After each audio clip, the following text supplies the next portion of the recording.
बिल्लाहि मिनश्शैतानिर्रजीम बिस्मिल्लाहिर्रहमानिर्रहीम। मज़्ज़ज़ नाज़रीन अस्सलामु अलैकुम वरहमतुल्लाहि वबरकातुहू।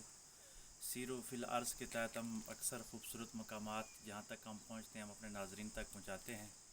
तो आज तहसील मरी और तहसील कोटली सतिया के संगम पे हम वाक़ हैं, जिसको खलाबट सतिया कहा जाता है। ये खलाबट का खूबसूरत मंज़र है। ये इसको छत्ती का जंगल बोलते हैं। अगर ये कैमरा मैन आपको दिखा सके तो बड़े खूबसूरत जंगलात हैं। इस साइड वाले जो जंगलात हैं ये तहसील कोटली सतिया में आते हैं और ये दूसरी तरफ वाले जो हैं ये तहसील मरी में आते हैं।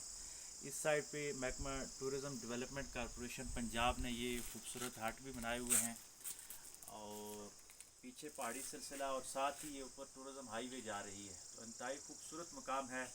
वो लोग जो दूर दराज के इलाकों तक जाते हैं और ट्रैफिक का उनको मसला होता है, मुख्तलिफ़ किस्म के सहूलियात नहीं मिलती, तो ये इस्लामाबाद के नज़दीक तरीन पॉइंट है। तकरीबन इस्लामाबाद से सिर्फ 70 किलोमीटर के फ़ासले पे ये खूबसूरत गाँव खलाबट सतिया वाक़या है। आप ख़ुद भी आएँ, अपने दोस्तों को भी लेके आएँ और बाकी लोगों को रिकमेंड भी करें कि ये जगह देखने के काबिल है। मैं उम्मीद करता हूँ कि आप जब यहाँ आएँगे ये खूबसूरत नज़ारे देख कर हम सबको दुआओं में ज़रूर याद रखेंगे। पाकिस्तान जिंदाबाद।